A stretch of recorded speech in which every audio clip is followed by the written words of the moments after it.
आपके मन में अभी यही क्वेश्चन आ रहा होगा कि सर आप ये क्वेश्चन पेपर और ये हैंड रिटन नोट्स आप क्यों दिखा रहे हैं। कारण है इसके दिखाने का, क्योंकि आप सबको पता है कई सारे क्वेश्चन है। पहला क्वेश्चन है आप लोगों का कि 69वीं बीपीएससी का नोटिफिकेशन कब आएगा, पोस्ट कितना रहने वाला है, इसके बारे में चर्चा करेंगे। और यहाँ पे जो आप देख रहे हैं भाई, आप कहेंगे सर आप बीपीएससी के बारे में बता रहे थे, यूपीएससी के बारे में क्यों बता रहे हैं। बताना जरूरी है। अभी आप देख सकते हैं ये क्वेश्चन पेपर है, कल एग्जाम हुआ है, मतलब कि 28 मई को। और क्वेश्चन का लेवल देखिएगा, और साथ में एनसीईआरटी महत्व क्यों हो जाता है, क्योंकि ये पूरा हैंड रिटन नोट्स जो बनाया गया है एनसीईआरटी बेस्ड है ना। अब यहाँ पे एक एक करके हम लोग यहाँ पे चर्चा करते हैं। सबसे पहले क्योंकि मैं इसलिए कह रहा हूँ यार, हमेशा कहता हूँ कि भाई अब जिस तरीके से आपको पता होगा कि यहाँ पे क्वेश्चन के पैटर्न में बदलाव किया जा रहा है। और आप देखिएगा इस बार यूपीएससी सबको चकमा दे दिया है। जिस तरीके से जो ऑप्शन में ऑप्शन दिया गया था, अब अच्छे को यहाँ पे पॉइंट बच गया है।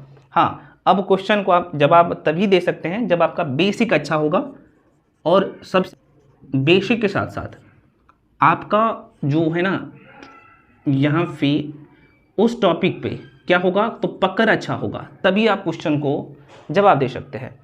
जिसमें से यहाँ पे मैं थोड़ा सा जल्दी में चर्चा कर लूँगा, क्योंकि ज़्यादा टाइम नहीं लूँगा, क्योंकि आपका जो है आपके पास समय नहीं है जो लोग 69वीं बीपीएससी के लिए तैयारी कर रहे हैं।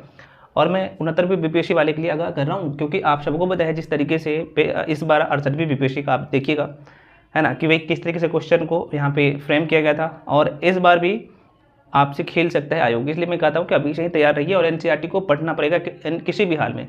यहाँ पे इस बार देखिएगा तो आपके मन में क्वेश्चन आएगा कि यूपीएससी की बात की जाए तो हिस्ट्री का ही ले लीजिए एग्जाम्पल।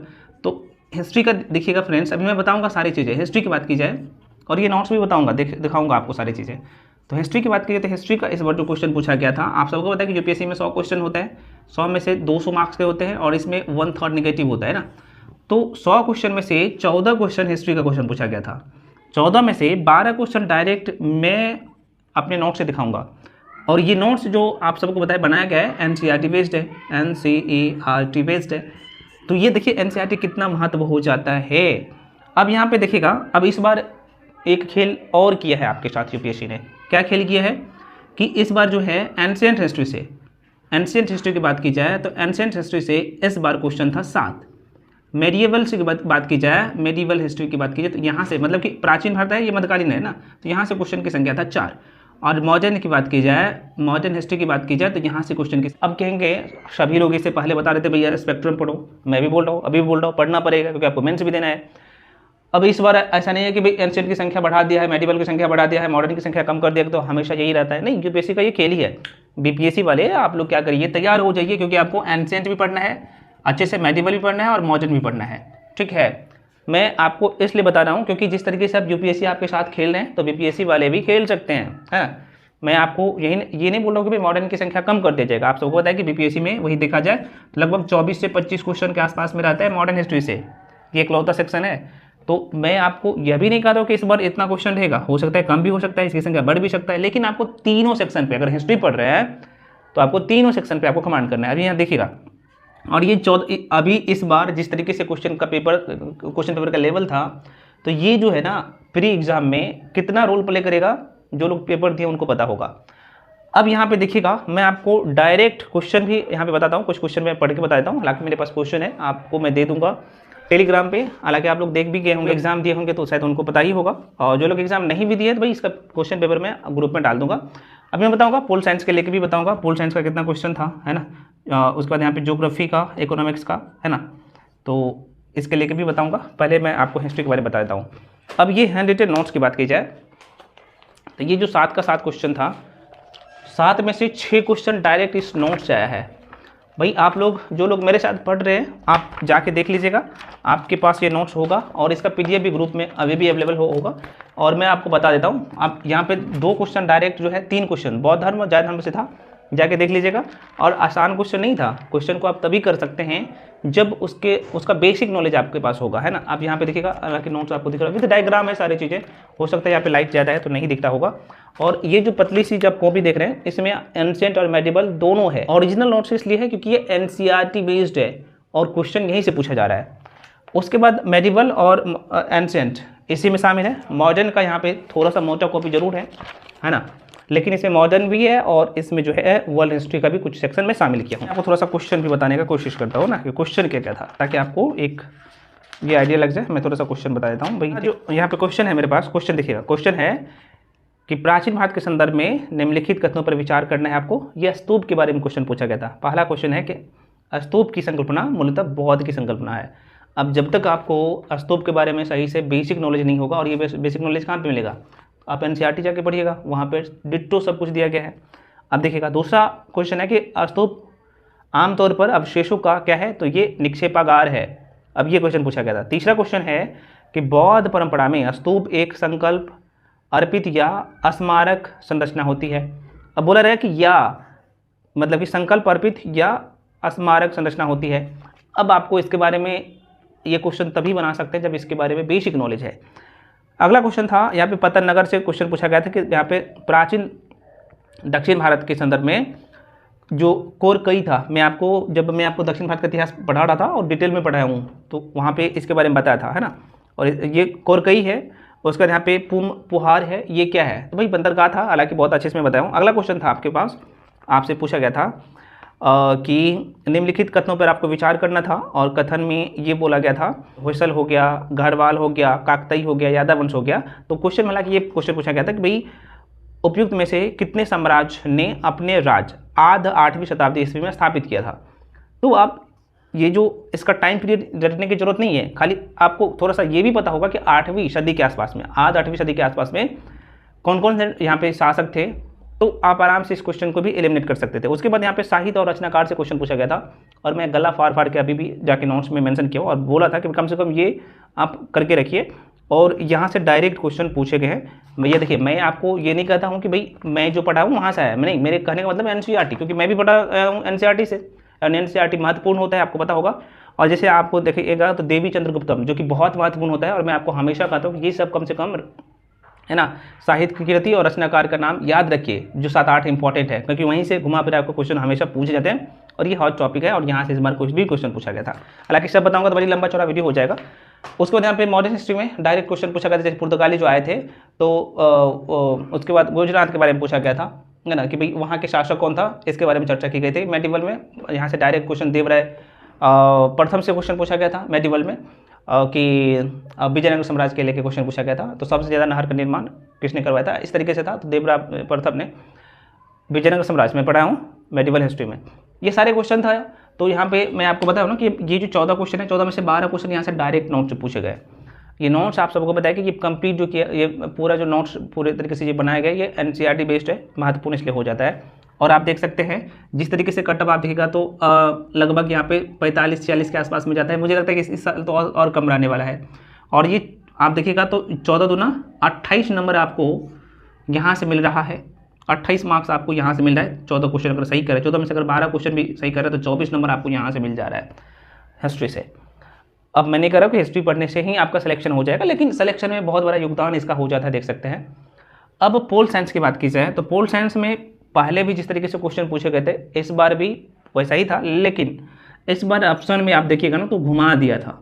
तो हालांकि एम लक्ष्मीकांत इसके लिए बाइबल है, मैं नहीं कहूँगा इसके लिए एनसीईआरटी पढ़ो। एनसीईआरटी एम लक्ष्मीकांत अगर अच्छे से पढ़े होंगे अच्छा से किया होगा, लेकिन वही फिर फंडा ज्योग्राफी का। ज्योग्राफी में डायरेक्ट क्वेश्चन पूछा गया था 9th, 11th और 12th से एनसीईआरटी से, इसलिए मैं कहता हूँ कि यार इसे तैयार करिए, बहुत अच्छे से तैयार करना है। इकोनॉमिक, हाँ, यहाँ पे ज्योग्राफी का क्वेश्चन लगभग 16 से 17 क्वेश्चन था, और इसमें प्लस इन्वायरमेंट भी शामिल कर दिया जाए और करंट अफेयर के कुछ सेक्शन शामिल कर दिया जाए तो लगभग 28 से 30 क्वेश्चन था, है ना।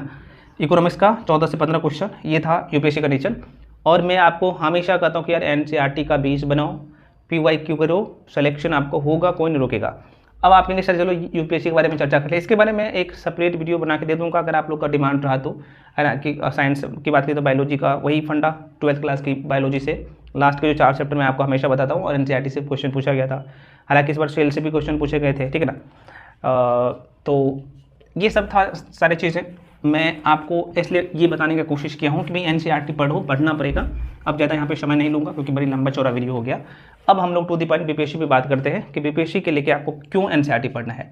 अभी भी टाइम है, एनसीईआरटी आपको 10 महीना या 10 साल नहीं लगते पढ़ने में। एनसीईआरटी पढ़ने में हार्डली, आप सभी सेक्शन के लिए नहीं, मैं कहूँगा यार आप हिस्ट्री के लिए करो, मैं कहूँगा कम से कम आप जो है यहाँ पे हिस्ट्री के लिए, यार हिस्ट्री के लिए एनसीईआरटी कर लो। हिस्ट्री, ज्योग्राफी, और इकोनॉमिक्स को कर लो। ये 3 सेक्शन के लिए एनसीईआरटी कर लो, बहुत ज़्यादा जरूरी है ना, क्योंकि ज्योग्राफी इकोनॉमिक्स का भी आप देखिएगा तो बेसिक इस बारे में क्वेश्चन पूछे गए थे और बीपीएससी में भी यहाँ से क्वेश्चन पूछे जाते हैं। इकोनॉमिक्स अगर छोड़ भी सकते हैं तो मैं कहूँगा अभी आपके पास इतना तो टाइम है कि आप ये दोनों का एनसीईआरटी पढ़ सकते हैं। और साइंस का तो बिल्कुल नहीं छोड़ना है भैया एनसीईआरटी। साइंस के लिए मैं कहूँगा 9th प्लस 10th का 2 ही करना है, बीपीएससी वाले 2 ही करना है। लेकिन 12th क्लास का सिर्फ बायोलॉजी का, मैं कहूँगा बायोलॉजी का लास्ट का 4 चैप्टर 12th क्लास की सिर्फ बायोलॉजी वाला सेक्शन में लास्ट का 4 चैप्टर कर लेना, बहुत इंपॉर्टेंट है।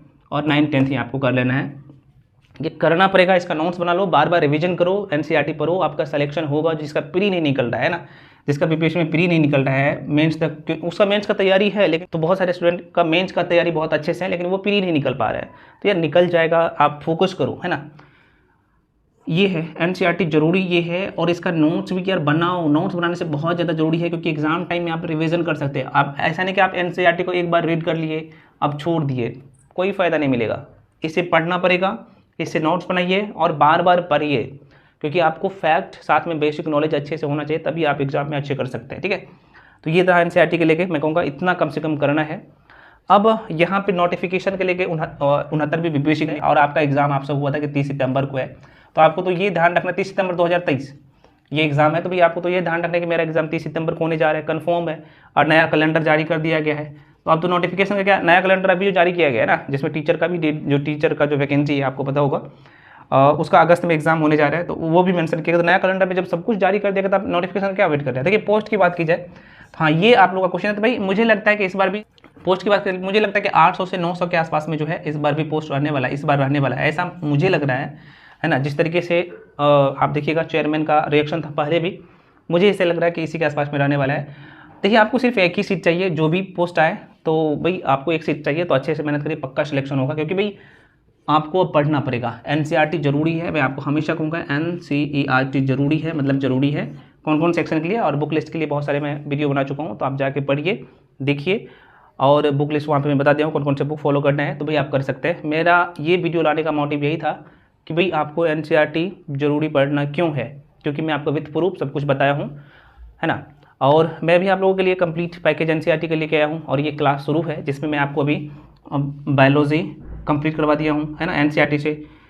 उसके बाद यहाँ पे हिस्ट्री कंप्लीट करवा दिया हूँ, साथ में इसमें हैंड रिटेन नोट्स देता हूँ, और इसका पीडीएफ में देता हूँ, ठीक है ना। और यहीं से क्वेश्चन अभी मैं प्रूफ के साथ सब कुछ दिखा रहा हूँ। जो लोग मेरे साथ जुड़ के पढ़ रहे हैं वो जाके क्वेश्चन मिला लीजिएगा, उनको पता होगा, और सब कुछ ये ग्रुप में है। उसके बाद यहाँ पे हिस्ट्री का एंशिएंट प्लस मेडिवल पूरा कंप्लीट है, मॉडर्न अभी चल रहा है। तो जो लोग अभी भी जुड़ते हैं, ये बैच 14 अप्रैल से शुरू हुआ है ना, 14 अप्रैल से बैच शुरू हुआ है, तो जो लोग अभी भी जुड़ना चाहते हैं जुड़ सकते हैं। जितने भी क्लासेज हो चुके हैं तो पिछले क्लासेज में आपको मिल जाएगा। इसका जो फ़ी है 199 रुपये है इसका फ़ी।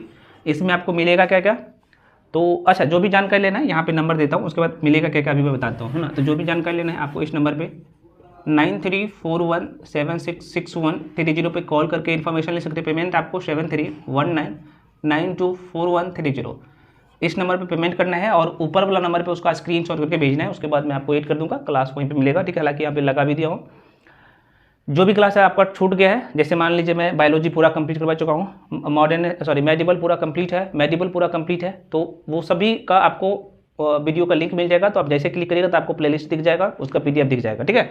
अभी मॉडर्न हिस्ट्री चल रहा है, तो मॉडर्न हिस्ट्री लगभग आधा सेक्शन उसका मॉडर्न हिस्ट्री का भी कंप्लीट हो गया ना, तो ये कंप्लीट हो जाएगा। और ये जो बैच है आपका जो पूरा कंप्लीट हो जाएगा जुलाई के लास्ट वीक तक जो है ये पूरा सेक्शन में कंप्लीट करवा दूंगा आप लोगों का। इसमें आपको मैं एनसीईआरटी का 9th 10th का एनसीईआरटी का जो है, और प्लस जो 12th क्लास की भी साइंस का ज़रूरत है तो वो मैं भी करवाता हूँ। 11th की ज़रूरत है वो नोट्स में मेंशन कर देता हूँ, ठीक है। तो वो सारे सेक्शन कवर रहेगा। आपको हैंड रिटेन नोट्स और वीडियो में देता हूँ हैंड रिटेन नोट्स से, ठीक है, और पूरी डिटेल में समझा देता हूँ। प्लस यहाँ पे अभी ज्योग्राफी में बताया नहीं, ज्योग्राफी जो है इच्छुक है आना चाहते हैं आ सकते हैं। तो एनसीईआरटी जरूरी इसलिए होता है, और ये जो पूरे तरीके से फुल्ली फोकस किया गया आपके प्री के लेके। और साथ में आपको पता है कि मैं यह भी बताता हूँ कि मेंस में आपको कैसे क्वेश्चन को लिखना है, शॉर्ट क्वेश्चन को मेन, उसके बाद लॉन्ग क्वेश्चन को कैसे सोचना है, यहाँ से क्वेश्चन एनसीईआरटी से कैसे आप क्वेश्चन को डिजाइन करें, ये भी बताता हूँ, ठीक है। तो जो लोग इच्छुक हैं आना चाहते हैं आ सकते हैं। बाकी आप लोग समझदार है, बुक लिस्ट के लेके वीडियो में बता के दे चुका हूँ कई सारे वीडियो, तो आप जाकर वहाँ से देखिए। एनसीईआरटी पर ये जरूरी है। एक वीडियो लेके आऊँगा, आपको कितना टाइम देना है एटलीस्ट अभी मैं बताऊँगा। बहुत सारे आप लोगों का क्वेश्चन भी आ रहा था, तो भाई क्योंकि एक ही वीडियो में बहुत सारे चीज़ हो जाता है, बताना थोड़ा सा मुश्किल टास्क हो जाता है और अब वीडियो लंबा भी हो जाता है, ठीक है ना, इसलिए। तो आई होप कि आपको सारी चीज़ समझ में आया होगा फ्रेंड्स। आप लोग तैयारी में लगिए, क्योंकि आपको एनसीईआरटी पढ़ना पड़ेगा। एनसीईआरटी पर ये मैं ये नहीं बोला कि सभी सेक्शन के लिए, लेकिन कुछ सेक्शन है जो बता दिया हूँ कुछ सेक्शन में, तो उसे कम से कम एटलीस्ट पढ़िए। आपका सिलेक्शन नहीं रुकेगा, जो प्री में बार बार फेल हो रहा है नहीं रुकेगा, प्री आपका होगा, ठीक है। और मेंस में भी आप अच्छे करेंगे। तो आई होप कि आपको सारी चीज़ समझ में आया होगा। और जो भी डाउट या कन्फ्यूजन है तो आप लोग कमेंट सेक्शन में कमेंट कर सकते हैं, और सभी लोग टेलीग्राम पर जाकर जुड़ रहिए।